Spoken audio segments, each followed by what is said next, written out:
Texas had a bunch of white folks that moved to Mexican lands to avoid taxes, and they took their slaves with them. Texas at one point had 182,000 slaves living there. 30% of the population were slaves. And cattle were a big part of the industry there. The Civil War broke out, and all of these white folks went to fight in the war, and they left the slaves to maintain the cattle. And so these black enslaved people got this skill at managing cows, helping to herd cattle.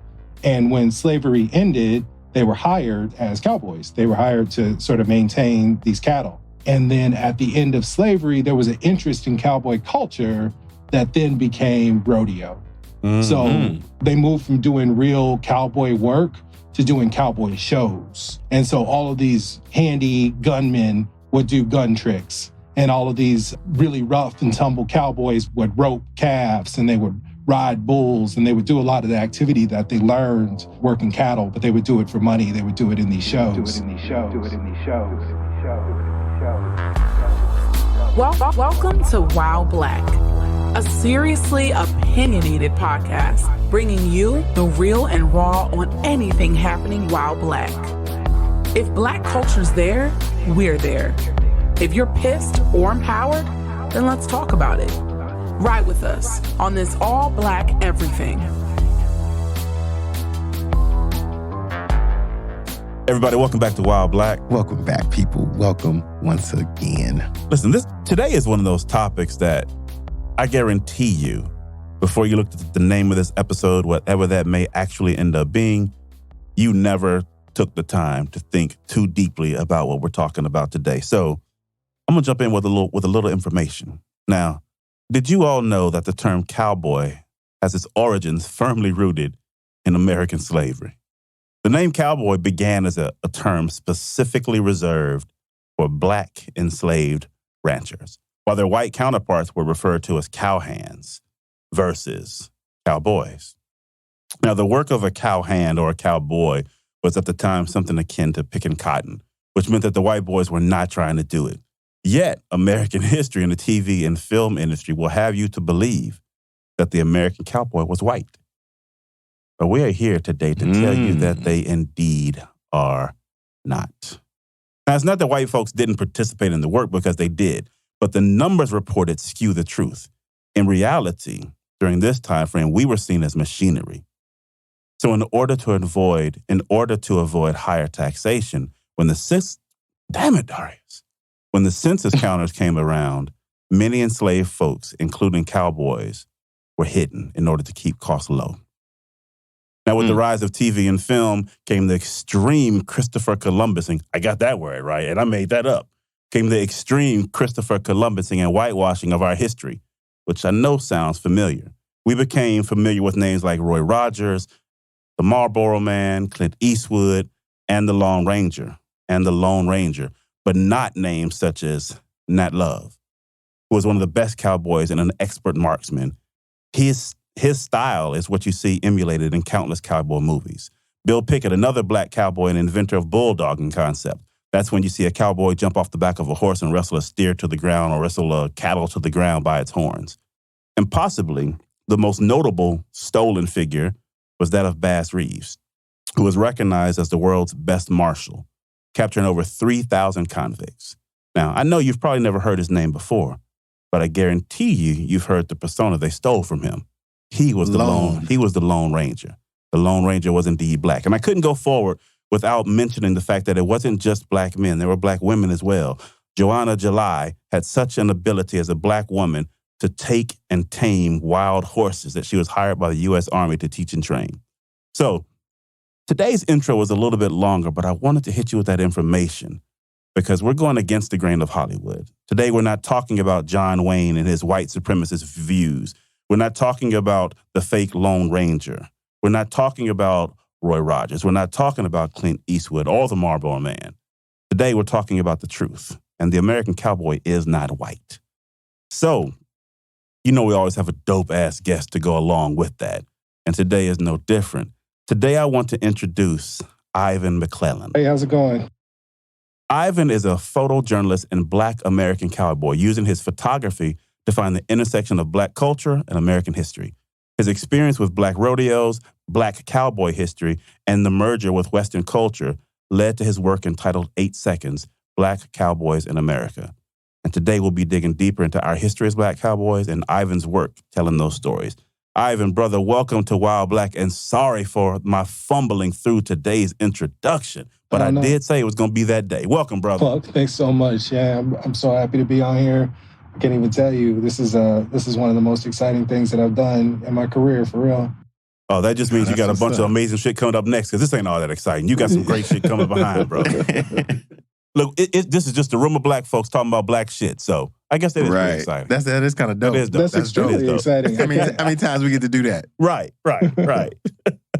So, Ivan, I gave a quick introduction about who you are.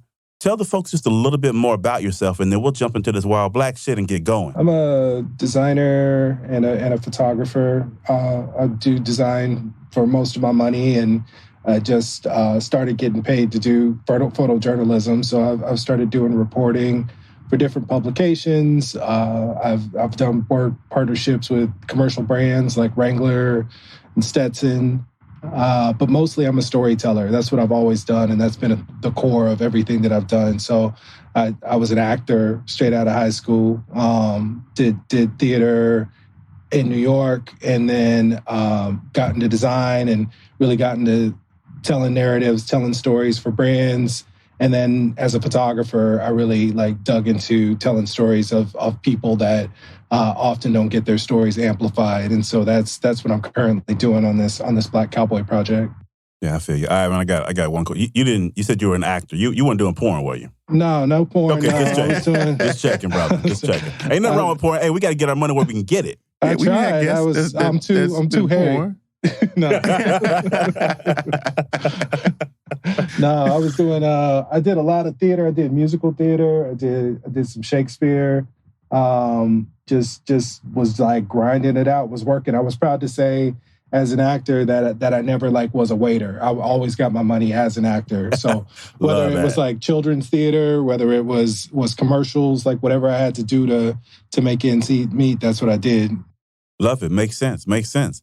Well, bro, if you're ready, we'll go ahead and jump into this Wild Black shit and keep it going. Yeah, let's do it. All right, let's go. So, Wild Black shit is one of our guest favorites, right? Where it's basically 3 questions. And the first 2 questions get you warmed up. And then the third question is our signature question that we ask every single guest. So these questions are generally fun in nature, but they challenge a little bit of your thought process. So you ready to go? We'll jump right in. Yeah, let's do it. All right, first question. You know, when you look back at these old pics, you typically cringe at the fashion of hairstyles. Well, if Black America had a yearbook picture, which hairstyle would make you cringe the most? And I'm going to give you a list of these hairstyles. 1, or A, the Jerry curl. B, the Gumby. C, the S curl. D, finger waves. And E, the kid from Kid and Play. I'm definitely gonna have to go with the Jerry curl. I got a picture from Easter of me and my mom, and she had a little bit of a Jerry curl, and she's in that circle back wicker chair, and there's just a little bit of a Jerry curl stain on the back of it. So that was just a bad look all the way around.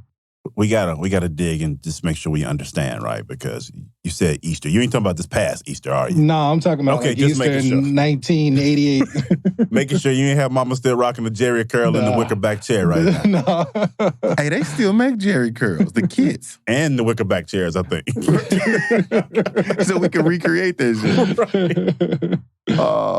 All right, I'm with the Jerry curl. I wish I would see somebody put a fresh Jerry curl in it. Man, let me some juice dripping off their damn head. I'm telling you what, in cowboy culture, I've seen a few of them, man. Some of these cats, out in the middle of Oklahoma, they don't know that things have changed. They're still doing their thing, man. Man, it seems too hot in Oklahoma for a Jerry curl. That ought to be illegal. Jesus, that boy, like spontaneous combustion on your head.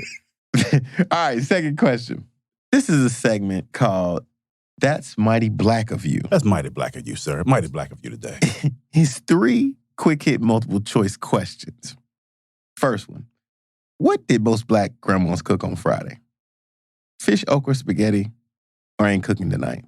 My grandma, I can only go off of my own experience. My grandma didn't cook on Friday because we were at church. You know, that was the pastor's offering, so we had to be there because she was the accountant in the church, and then we had youth choir performance on Friday night. So Friday nights we went to Shoney's after church. We went to the buffet, and grandma did not cook on Friday night.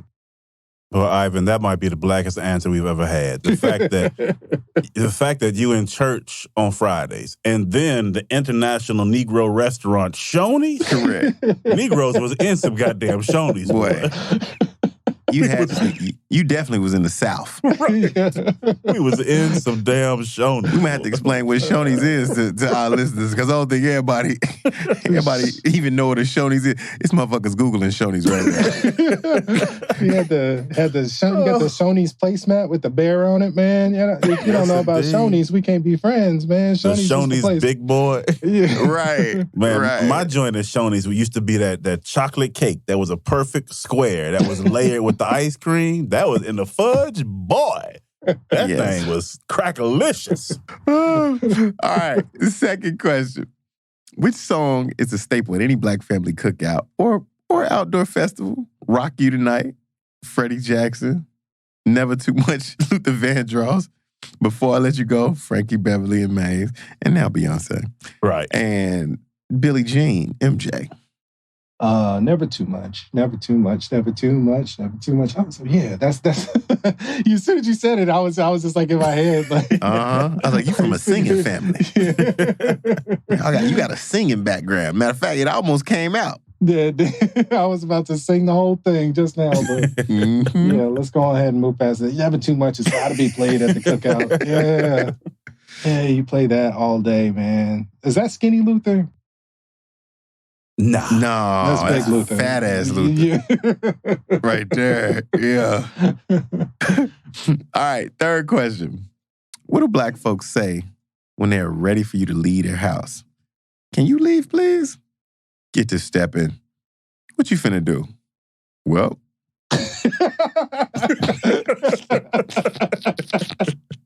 It's well. Well, you got to stretch inside. Right. Well, I gotta go to work in the morning. Gotta go unwrap my gum. So. Gotta kick these boots off. All right, now our last question. This is our signature question. What do you love most about life while black? What do I love most about life while black? I would say I just love the culture. I love the way that we celebrate. You know, I love what black people achieve together. And I love what we achieve as a community. You know, I just love to. I just feel privileged that I get to be a part of all of this magnificence. And I feel like being a black man in America is just like a shorthand for I'm about to do something extraordinary. I'm about to do something that you've never even imagined, you know? And it has a lot of weight. It has a lot of expectations to it. But I think, you know, we really need to start using the phrase black privilege because it's a massive privilege to be black, you know, today in America. It is a privilege to be black. I like that. I like that. I wouldn't change this for shit. I appreciate this privilege. Nope. I wouldn't change it for anything. Not for nothing. It's the best thing that ever happened to me. So I just love it. That's real talk. So we're gonna jump into our dope quote. Our listeners know it's typically from the mouth of someone black, from history, religion, science, music, arts, entertainment, poetry, literature. But it has relevance on the topic for today.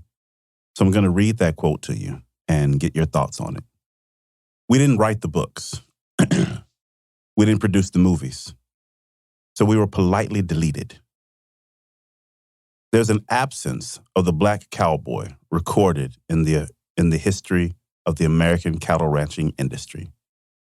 The roles these men played in settling of the Old West deserves scholarly attention by Trisha Wagner. When you hear that, and considering the work that you're doing, what do you think about that statement?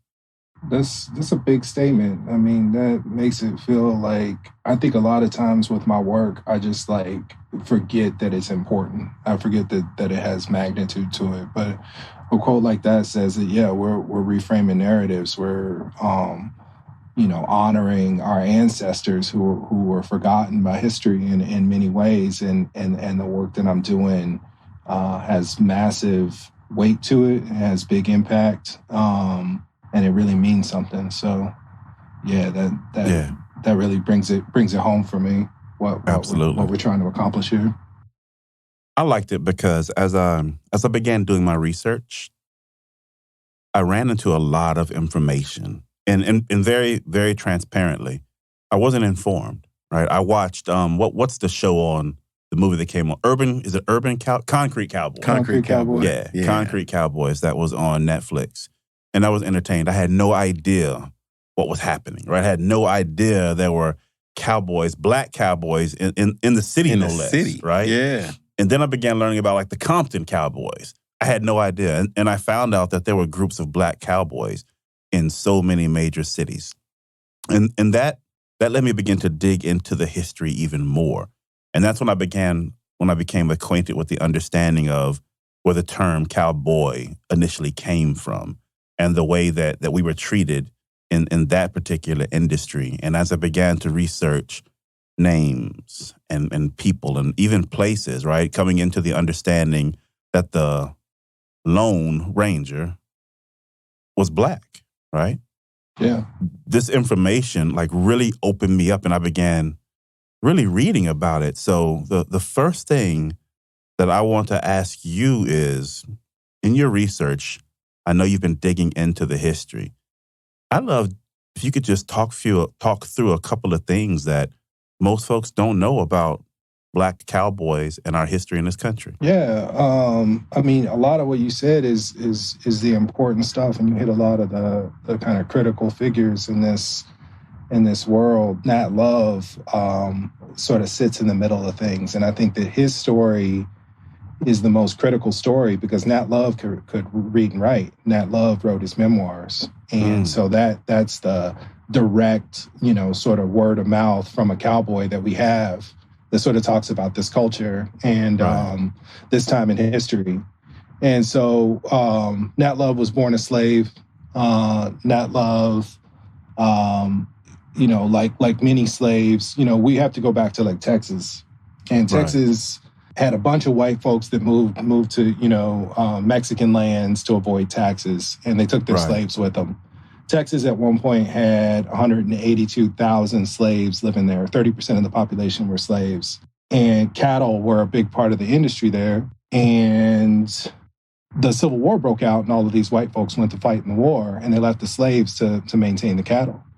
And so these black slaves, these black enslaved people, got this skill at managing cows, getting cows out of the rut, helping to herd cattle.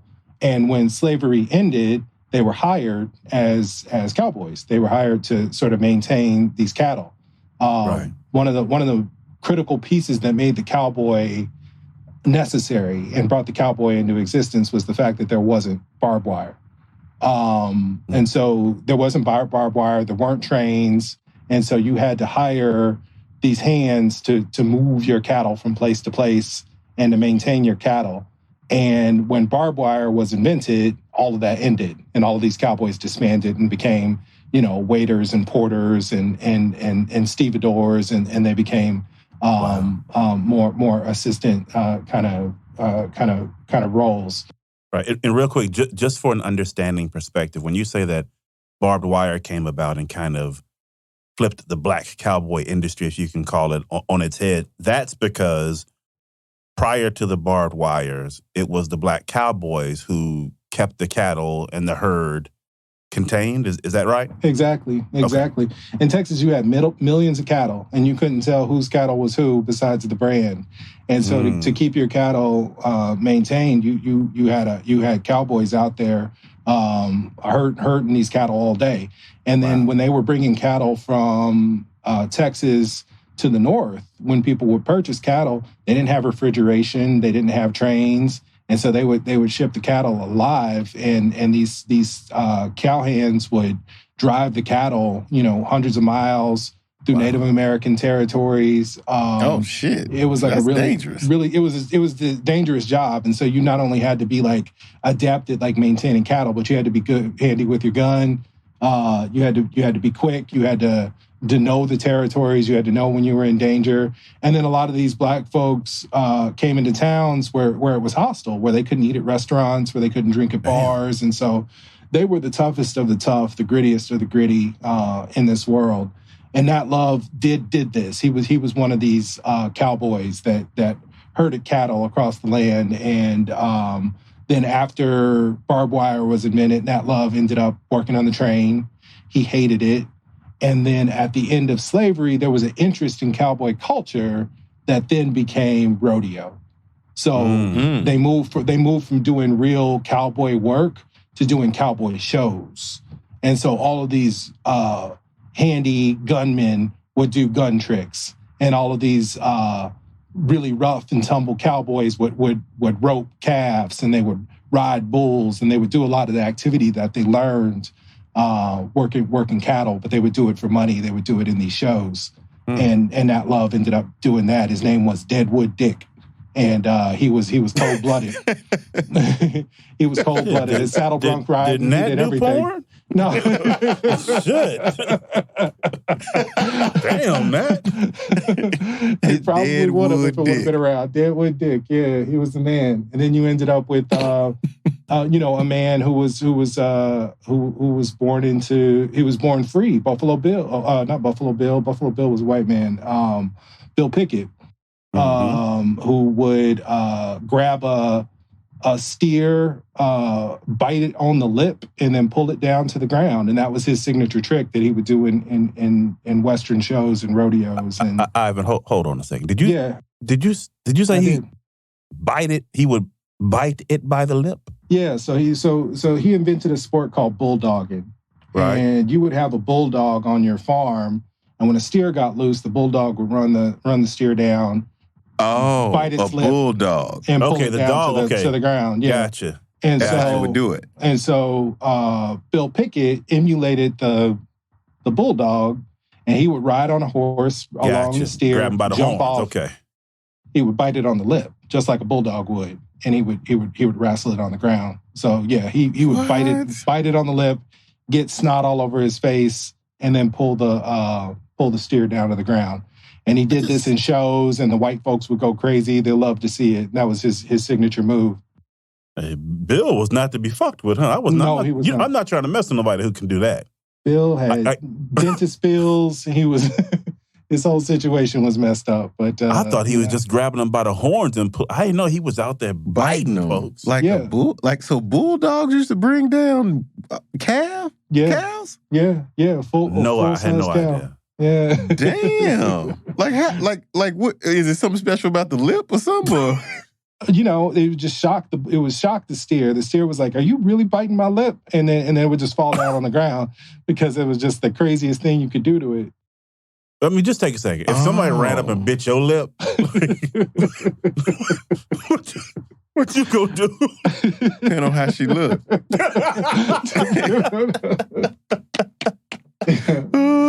That's wild. Yeah. Oh, that's crazy. That's something interesting right there. Yeah. Wow. So those are some of the popular figures. You got other ones like Bose Icard, who was a cattleman. He's one of the only like black cowboys that have really been celebrated in film. He was Danny Glover played him in Lonesome Dove, and he was a really good man. White folks treated him as an equal because they were out there warring and fighting their way and scrapping, and they were poor, and they were sort of on a level playing field during these cattle drives. And the white folks really grabbed onto that story and was like, "Look, we're all equal." And they told that story in Lonesome Dove. And so he's one of the only black kind of cowboys that you'll see in cinema. And then there's Cleo Hearn, who was the first black man to win an event at a major rodeo. He won a roping event in a major rodeo. like you mentioned, there was Bass Reeves, who was the man. You said he arrested 3,000 people. He shot over 700 criminals. He used to wear disguises. He used to wear disguises and roll up on these bandits. And when he did that, he would then reveal himself to be a U.S. Marshal, and he would arrest them. And he actually had a partner who was Native American, and so that became Tonto in the movie, and the mask was something that represented him wearing these disguises when he was hanging out with bandits, and all of the story in the Lone Ranger is true, but except for the fact that it was a black guy that was doing it. So I wonder, do they ever get tired of stealing from us? Right. Jesus. They said, well, fuck it. We know he's a black man. We're going to make him white in the movie. Yeah, like it's got to hurt to be that unoriginal that you got to steal everything. Let me not get started on that.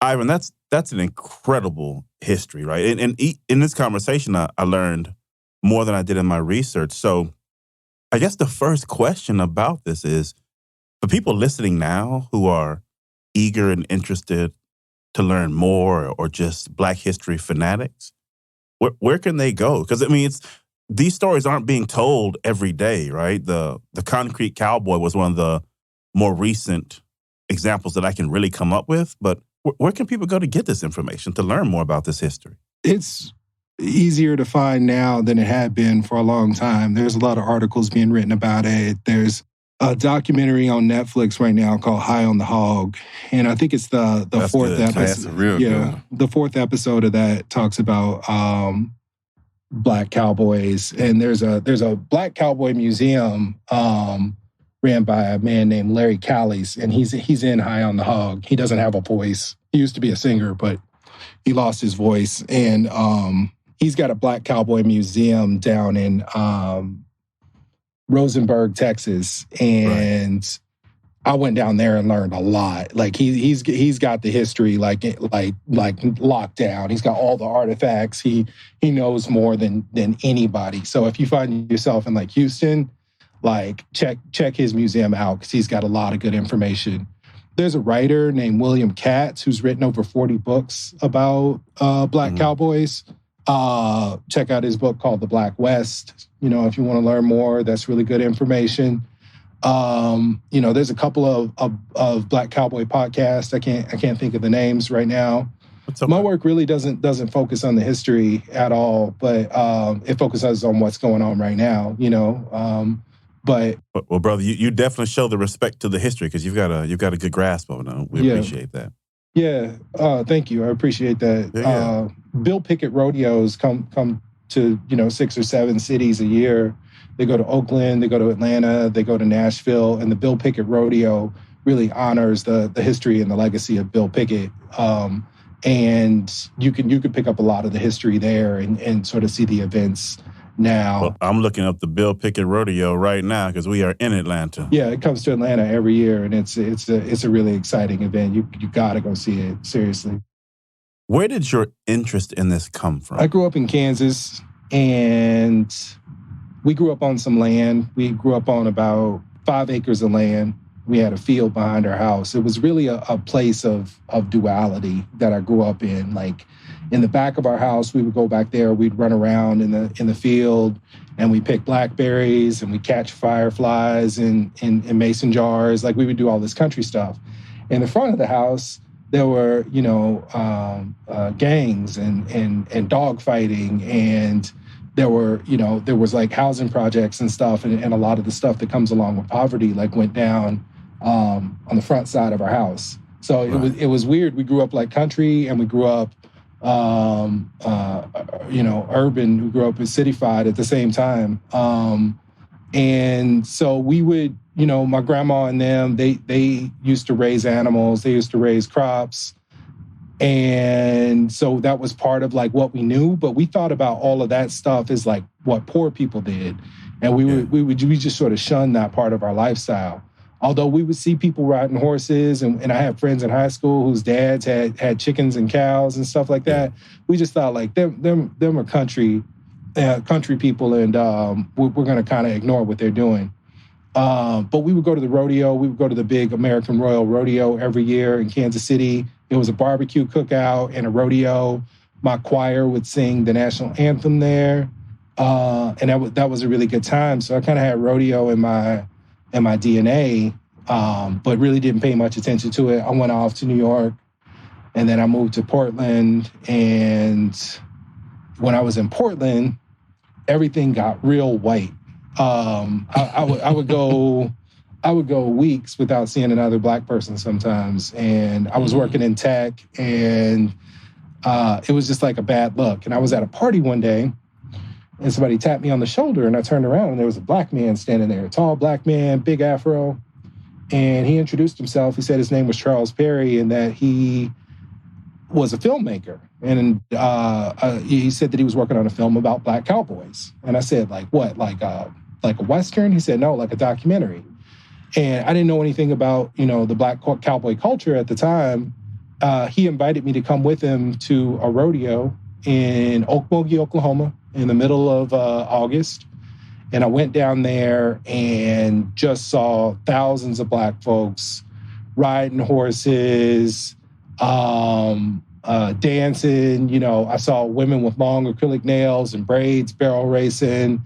I saw old men with shirts that were so starched that when they moved their arms, you could hear it crunch. And they had on Stetsons and they had mustaches. And I saw like young men in Jordans and basketball shorts, no shirt, gold chains, riding horses. And I was just like, it just blew up my perception of what a cowboy was, and just immediately became an obsession for me.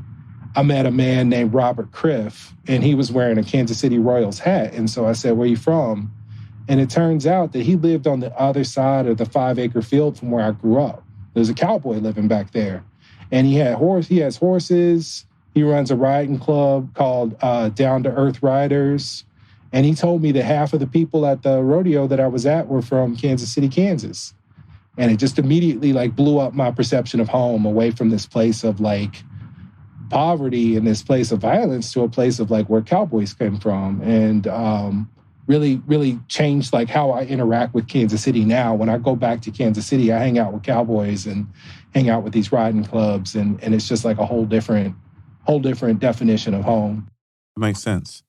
So tell me this: how did that chance encounter and your history, growing up that close to it, how did that translate into what you're doing now? And as a matter of fact, explain to folks listening more about what 8 Seconds Black Cowboys in America is. So I'll start with the name. The name 8 Seconds is how long you have to ride a bull to get a qualifying score in a rodeo event. It's how long you have to either ride a bull or how long you have to ride a stallion ride a bronco in a rodeo event.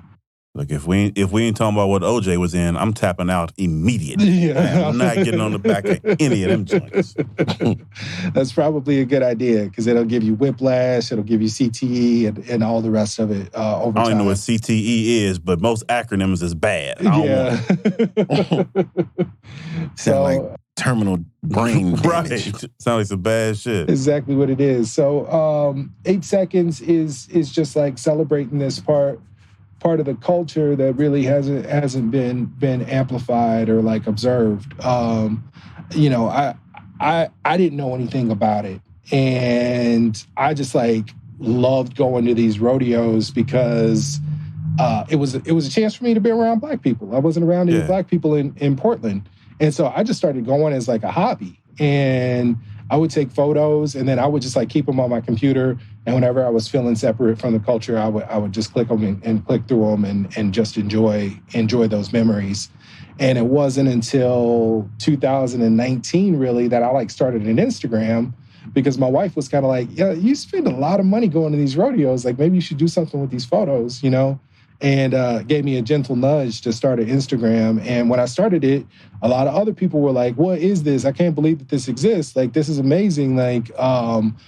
How do I learn more? And so I just sort of took on this role to be a beacon that sort of led people to this culture. And it's led me in so many different places, from not only doing the photography, but also getting to work for like publications like ESPN. But it's also like helped me be a connector between some of these athletes who really struggle to compete because they don't have sponsorships that white athletes have. They don't have the money that it takes to get a horse all the way across the country and a trailer and hotels and all this stuff. So it's helped me like athletes with brands like Wrangler and get them sponsorships. It's helped me just get them paid if I can't get them sponsorships. And so I've started to be a little bit of an agent in this world as well. So it's been amazingly fruitful and just a huge journey in a lot of different ways for me. How can people get closer to the work and see some of it, consume it, take it in? How can they learn more about it? My website is 8 seconds, EIGHTSECS.com. That's my Instagram as well. So you can just go and follow and enjoy the work. Go to a Bill Pickett rodeo. Look up black rodeos in your area. If you live in Texas or Oklahoma, there's a black rodeo every week. Every weekend there's something going on, and just go to one. It's so fun and it's so welcoming, and it's just such an interesting part of Black culture that really I think a lot of folks don't know about, and when you see it firsthand, it really changes you in a lot of different ways. Yeah. And what's that website again? EIGHTSECS.com. Like if you had to break down the work that you're doing into goals, what's your ultimate goal? What are you trying to do with this work? My ultimate goal is to make a book. A lot of the work is digital, and digital is great, and it has a lot of amplification. It spreads a long way, but I don't think it has the permanence of a physical artifact. I want people to have this thing on their coffee table in their house and have it be a conversation piece that they can share with their friends and that they can consume slowly. That's the other thing with like digital stuff. Instagram, you just go through it so fast. You just like rip through pictures. And I want people to be able to just like take their time and really start to look at some of the details in these photos and some of the narrative elements that are going on are really, really fascinating. Some of the other goals are to get people paid, like a lot of these folks, a lot of white people have come through and tried to tell this story. And they just came through like culture vultures, and they took the photos and they never talked to these people again, and the folks didn't get anything out of it. And I don't want to just be like a consumer of the culture. I want to be a participant. And so, like I said, like getting people sponsorships, getting athletes connected with brands is really, really important to me. Like when I put together a proposal for a campaign shoot with a brand, I make sure that the athletes get paid and I negotiate their rates for them, where a lot of people don't do that. That doesn't happen a lot. And a lot of the athletes have never done, brand partnerships, so they don't know to ask for money. They don't even know to ask for money. They're like, oh, I'm going to get exposure. I'm like, exposure don't pay the bills. You need to be getting cash because what you have is really unique and special. Yeah. So those are the two things, we're leading to tell a comprehensive enough story that it can become a book, and continue to get people connected. Yeah, one of the things that when we started this episode and after I introduced you, when you began to talk about yourself, one of the things that you said about yourself was that you were a storyteller. Yeah. And now we're talking about photography and Black Cowboys. And because I've been to your website and I see the intersection of the photographs, the stories, and the people. What I'd love for you to talk about a little bit to kind of really paint that picture for people listening is how you're telling these narratives with pictures. Because when I go to your website, like Black Cotton stands out to me, and Charles Sampson, and there were several names, and every name was clickable, and inside there were more images and there were more stories. So 2 questions I have is, talk to me a little bit about your intention behind telling these stories and then tying the photos into them? And then secondarily, tell us a little bit about your favorite story, right? Because you are a storyteller, so which one is the most compelling to you, the most inspirational to you? Which one do you want people to click on it and dive into first when they go visit your webpage or when they interact with your Instagram page? It's just like this archive of people that I've encountered and people that have taken their time to welcome me into their world, you know? I think that a lot of these folks don't get a lot of attention or want a lot of attention. You know, gaining trust and honoring that trust is really, really important to me. And Right. so I go to the middle of nowhere and I meet people like Dennis Davis, who's a stock contractor. He brings the bulls to rodeo events. And he's a really, really cool dude, really, really quiet, really humble. And he just like walks me around his property. He lets me, pet bulls, which I'm terrified to do, but they're these big muscular creatures. And he's like, go up there and touch that bull. He ain't gonna do nothing. And I'm like, all right, I guess, yeah, that's exactly what I said. But I went ahead and did it and, learned a lot about the process of like feeding these bulls and how well they're treated and how he trains them to buck, how he trains them to compete in all of these events. And he starts to tell me about his story. He used to work for a cooler manufacturer. He used to work for Igloo Coolers. And he was a really technical guy. He maintained like these really complex spreadsheets to maintain inventory. And then he decided, this isn't for me. And he had the opportunity to buy some land. And he just started doing this like bull thing because that's something that he had always been interested in. And he used the same kind of spreadsheet, inventory, control kind of thing with these bulls to like understand each bull's tendencies, understand what they needed as far as nutrition and feed. And so he's just like this really like technical guy who's like a cowboy through and through. And just hearing his story and being able to tell it. We were at a bull riding practice at his property, and there were a couple of bull riders coming early in the morning to ride bulls.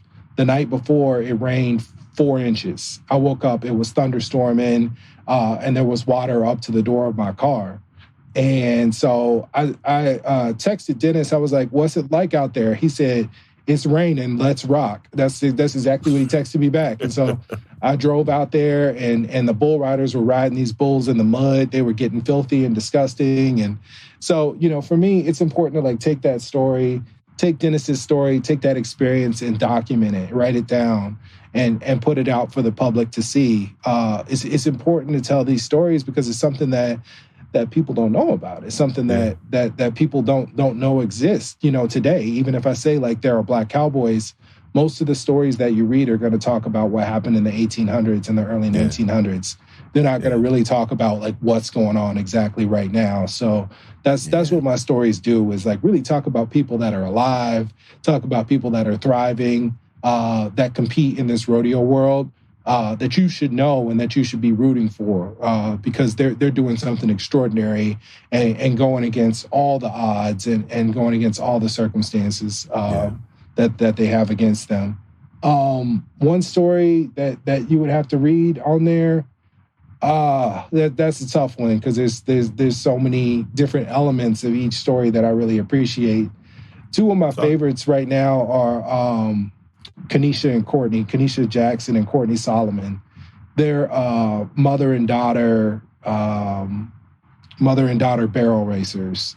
And they come from a long line of barrel racers. Her mama was a barrel racer. Stephanie Haynes was a barrel racer, her mother. And then Stephanie Haynes' mother was a barrel racer. And real quick, what is barrel racing? Barrel racing is an event in rodeo where you take a quarter horse, a really fast horse, and you run it around barrels in a cloverleaf pattern, and the one with the fastest time wins. Just Google it, YouTube it, and you'll see some really extraordinary female athletes doing this sport.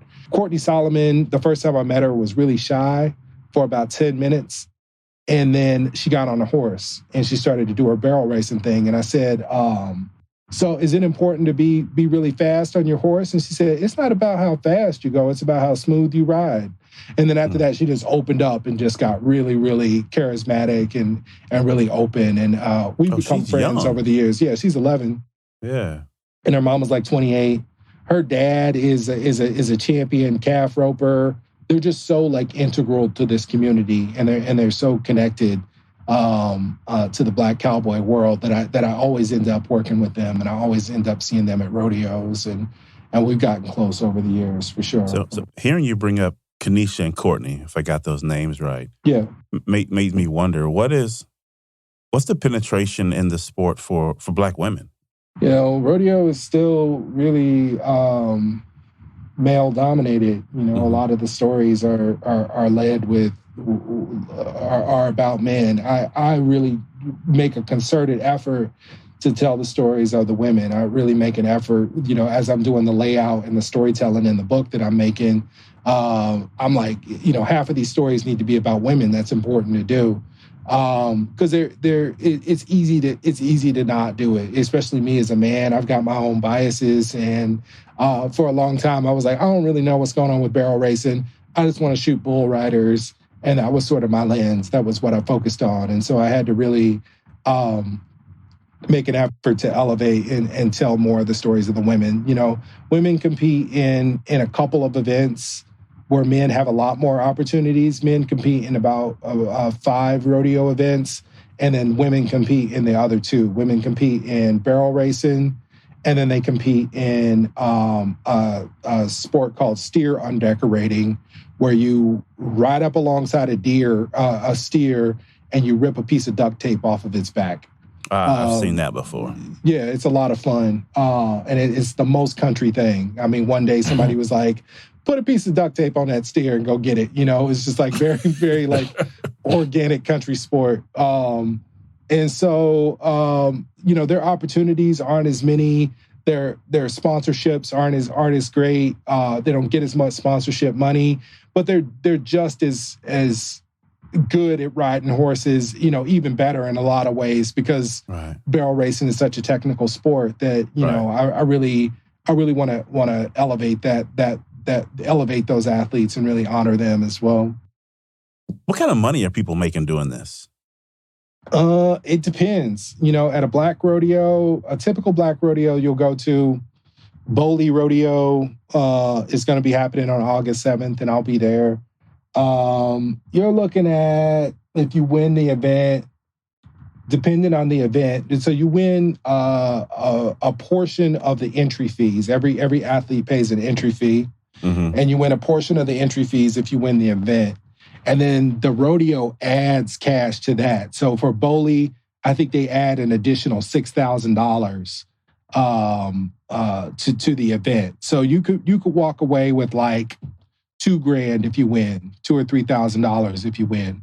Gotcha. Considering that you got to bring a whole horse to the event, and you got to have a trailer and a truck, you know, typically a dually. Yeah. And you got to have a hotel because you don't live there, or you can stay in your truck. A lot of people do.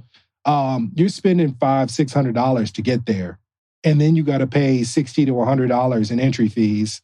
So now you're up to, you know, $800 in gas and food and all of that. Like winning $2,000 or $3,000, you come to that event and you're $1,000 in on your investment. You really need to win that event to get home, you know. So it's not big money. These people do it because they love it. You know, they do it because they enjoy it, and hopefully at the end of the season they make more money than they lose is sort of the goal. But they work at UPS and they work at colleges and you know they work at stores like horse supply stores that allow them the time off, you know, so that they can compete in rodeos. Like, they're working class folks for the most part. Now, if you're white, for most of them, this is not their primary job. No, hardly any of them. Now, if you're white, or you're one of the few Black people that compete in white rodeos, if you're Ezekiel Mitchell or you're Corey Solomon, you're talking about a whole different deal. I mean, the added cash And a white rodeo will be you get your entry fees plus you get like $35,000, $40,000 in added cash.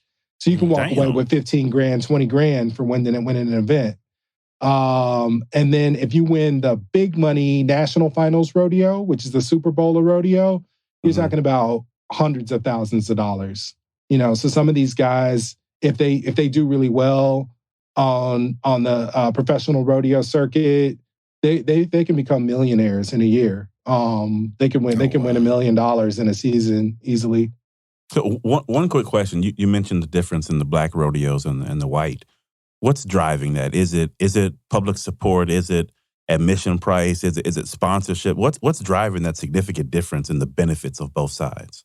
It's ticket price. It's sponsorship is probably the biggest thing.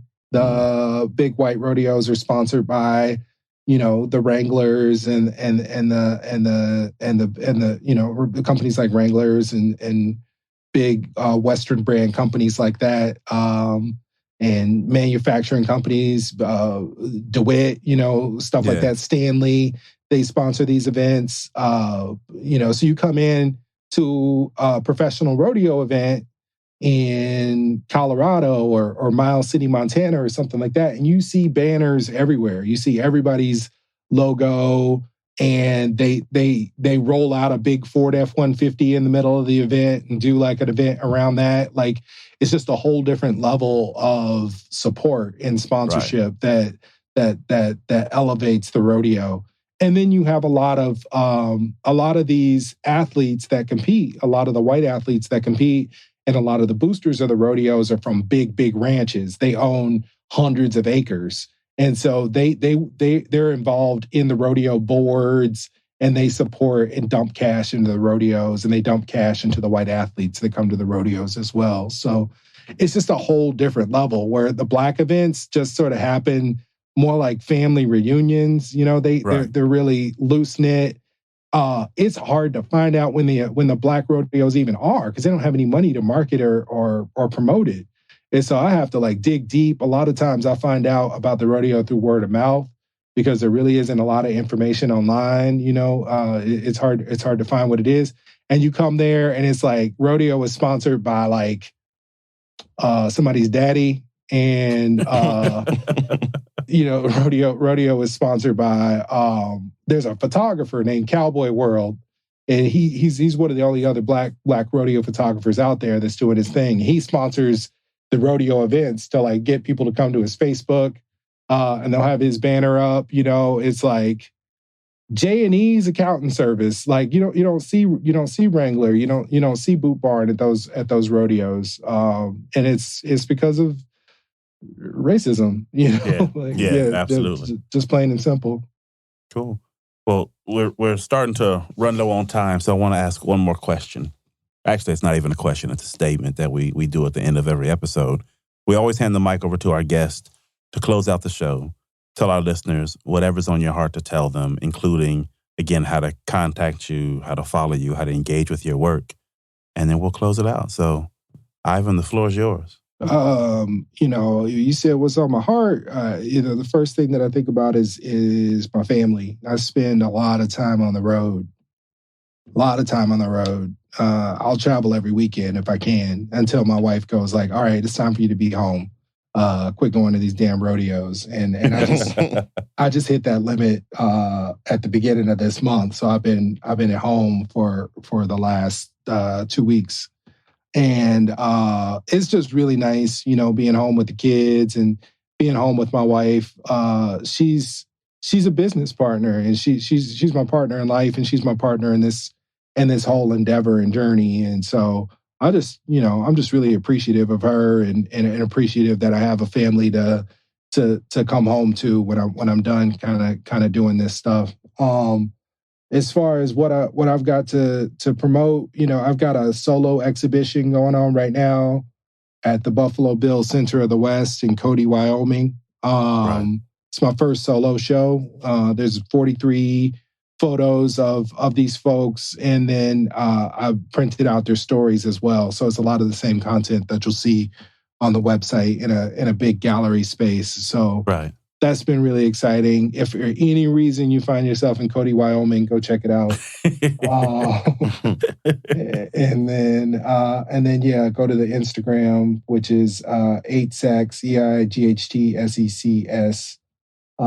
And that'll get you everywhere else that you need to be to view the work. Cool. Well, Ivan, brother, I have appreciated this time. I definitely have learned something about the Black Cowboy. I'm interested and eager to be able to consume the work that you do in a space more broad than the website. So hopefully one day I will get to take a show in. And with that, man, Art, you got anything? Hey, man, I love being educated in a space that I am completely green on. So you've helped us tremendously. Cool. Oh, yeah. I appreciate your time, and thanks so much for having me on here. Absolutely, brother. With that, Wild Black, we out. Peace. Peace.